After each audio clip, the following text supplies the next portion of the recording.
زندگی کے بڑے فیصلے ہیں شادی. اب لوگ اکٹھے پڑھتے ہو لڑکے لڑکیاں، اپنی شادی کے فیصلے خود نہ کرو، اپنے ماں باپ کے حوالے کرو. اس میں شرافت بھی ہے، اس میں برکت بھی ہے، اس میں رحمت بھی ہے، اور اس میں والدین کی دعائیں بھی ہیں. کورٹ میرج کو ہوا نہ دو. Boyfriend girlfriend culture ہمارا نہیں ہے. میرے نبی کے طریقے میں مرد اور عورت کا صرف نکاح سے تعلق ہے، اس کے علاوہ سب جہنم کی آگ ہے. اور والدین سے کہتا ہوں کہ اپنے بچوں سے پوچھ کے رشتے کرو، زبردستی مت کرو. میرا معاشرہ بہت سنگین قسم کے جرم کا شکار ہے، بچوں پہ مسلط کر دیتے ہیں، ایتھے ہی کرنی ہے، جٹاں چی کرنی ہے، بٹاں چی کرنی ہے، پتہ نہیں آئے کتوں ہیں جٹ بٹ. چلو تم ناراض نہ ہو، راجپوتاں چی کرنی، میں راجپوت ہوں، میں اپنی قوم کو بھی رگڑ دیتا ہوں. راجپوتاں چی کرنی، اگاں کرنی ہی کوئی نہیں. یہ ظلم و ستم اولاد پہ مت کرو. اپنی بچی سے پوچھو، اگر بیٹی ہاں کرے تو پھر قدم اٹھاؤ. اگر بیٹی کہہ دے میں نہیں کرنا چاہتی تو وہ نافرمان نہیں ہے. اللہ کے واسطے میری سنو. صرف تم نہیں سن رہے، اس کیمرے سے لاکھوں کروڑوں لوگ سن رہے ہیں. اگر بیٹا یوں کہہ دے کہ ابا میں نے یہاں شادی نہیں کرنی، میرا جی نہیں چاہتا ہے، تو وہ بیٹا نافرمان نہیں ہے، فرما بردار ہے، اس نے شریعت کا حق استعمال کیا ہے. اب ایسا ظلم مت کرو کہ نہیں اتھے ہی کرنی ہے، اتھے گھروں نکل جا. زندگی تم نے تو نہیں گزارنی، زندگی تو بچے نے گزارنی. میں قربان جاؤں. ایک حدیث سنو پہلے، پھر اگلی بات سناتا. ما تزوجت وما زوجت الا بوحی من السماء نزل به جبریل. لوگو سنو، میں نے جہاں شادی کی، میں نے جہاں بیٹی کی شادی کی، پہلے آسمان سے جبریل فرشتہ اللہ کا حکم لے کر آیا، پھر میں نے قدم اٹھایا. سمجھ گئے میری یہ بات؟ سمجھ گئے سارے؟ اب اگلی سنو. حضرت علی فاطمہ کا رشتہ لینے آ گئے، اور جبریل ان سے پہلے آ گئے کہ یا رسول اللہ فاطمہ علی کے لیے ہے. باپ محمد مصطفیٰ جیسا ہے، رشتہ مانگنے والا علی جیسا ہے، اور بیٹی فاطمہ جیسی ہے.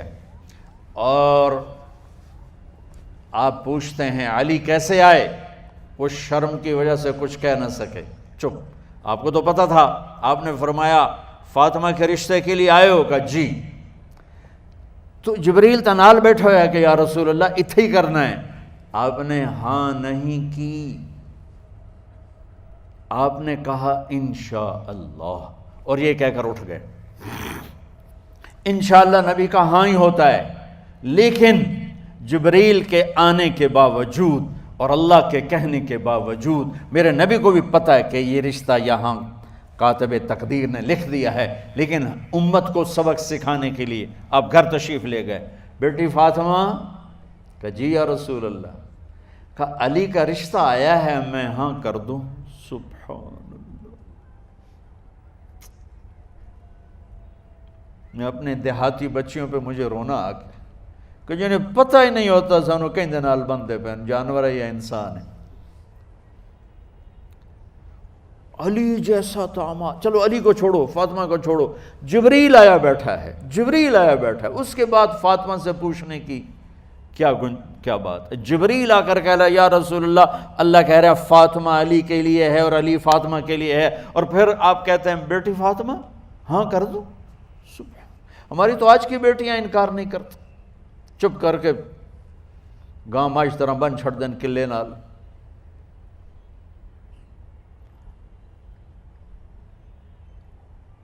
کوئی ان کے اندر کے جذبات کو سننے والا کوئی نہیں ہوتا. اپنی انانیت پر یہ فیصلے کرتے ہیں، اور میرا نبی کہہ رہا ہے بیٹی ہاں کر دو. سبحان اللہ. آپ کا کیا خیال ہے فاطمہ نے انکار کرنا تھا؟ یہ بیٹیاں نہیں انکار کرتی تو فاطمہ نے کہاں کرنا تھا؟ لیکن یہ سبق دینا تھا ان والدین کو جو نادانی میں نادانی کے فیصلے کر کے اولاد کو ہمیشہ ایک ٹھنڈی آگ میں دھکا دے دیتے ہیں. حضرت فاطمہ رضی اللہ تعالیٰ عنہا نے جب ہاں کی، پھر آپ باہر نکلے. اچھا مزے کا واقعہ ہو، حضرت علی اٹھ کے باہر نکلے تو صحابہ باہر کھڑے انتظار کر رہے تھے کہ کیا ہوا. حضرت علی کو بھیجنے والے تھے عبد الرحمن بن عوف. پہلے ابو بکر گئے تو آپ نے انکار کر دیا، عمر گئے، رشتہ مانگا، آپ نے انکار کر دیا۔ عبد الرحمن بن عوف نے علی سے کہا آپ جائیں، آپ کا رشتہ رد نہیں ہوگا۔ کہنے لگے میرا تو ذاتی گھر بھی کوئی نہیں، مجھے کہاں سے رشتہ ملے گا، میں تو بالکل غریب ہوں۔ کہا نہیں تم جاؤ۔ تو واپس آتے انہوں نے عبد الرحمن بن عوف پہ چڑھائی کر دی، ویکھیا ہے نا تو مینوں گلے آئی، انکار ہو گیا۔ تو صحابہ نے پوچھا کیا ہوا؟ کہا کچھ کہا ہی نہیں، چپ کر کے اٹھ گئے۔ تو عبد الرحمن بن عوف کہنے لگے کچھ بولے صحیح، کہ بس اتنا کہا انشاءاللہ، کہا تو مبارک ہو، نبی کا انشاءاللہ ہاں ہوتا ہے۔ کہا اچھا، تو اتنے میں آپ باہر تشریف لے۔ کہا علی، کہا جی، کہا لو بلاؤ، لوگوں کو بلاؤ۔ ساری مسجد بھر گئی، آپ کی ساری مسجد فل ہو گئی۔ آپ ممبر پہ کھڑے ہوئے علی کو سامنے بٹھایا، کہا لوگو یہ جبریل میرے پاس اللہ کا پیغام لائے ہیں کہ میں فاطمہ بنت محمد کا نکاح علی بن ابی طالب کے ساتھ کر دوں۔ پھر آپ نے خطبہ پڑھا اور کہا کہ علی، ہائے ہائے ہائے، میں نے فاطمہ بنت محمد کو 400 درہم مہر کے عوض تیرے نکاح میں دیا، تو نے قبول کیا؟ حضرت علی نے زور سے نعرہ لگایا میں نے قبول کیا، اور سجدے میں چلے گئے، اللہ کا شکر کا سجدہ ادا کیا۔ پھر میرے نبی نے وہیں سارے مجمع کو شہد کا شربت پلایا اور تازہ کھجوریں کھلائیں۔ اور پھر جب رخصتی ہوئی تو آپ نے حضرت علی سے فرمایا کہ آپ آ کے لے جاؤ۔ پھر آپ نے حضرت ام سلمہ، حضرت حفصہ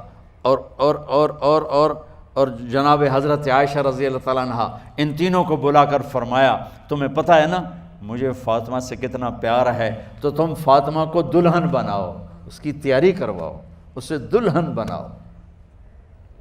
تو ان تینوں نے حضرت فاطمہ کو دلہن بنایا۔ پھر آپ نے حضرت علی کو پیغام بھجوایا، وہ تشریف لائے، اپنی اونٹنی لے کر آئے، حضرت عقیل ساتھ ہے، سلمان فارسی ساتھ ہے، اور دروازے پر اونٹنی بٹھائی، آپ علی کو اندر لے گئے اور یوں فاطمہ کا ہاتھ پکڑ کے علی کے ہاتھ میں دے کر فرمایا علی تمہیں نبی کی بیٹی مبارک۔ سبحان۔ پھر آپ نے کہا میری بیٹی فاطمہ، مجھے اپنے خاندان میں جو سب سے زیادہ محبوب تھا میں نے تیرا ہاتھ اس کے ہاتھ میں دے دیا ہے۔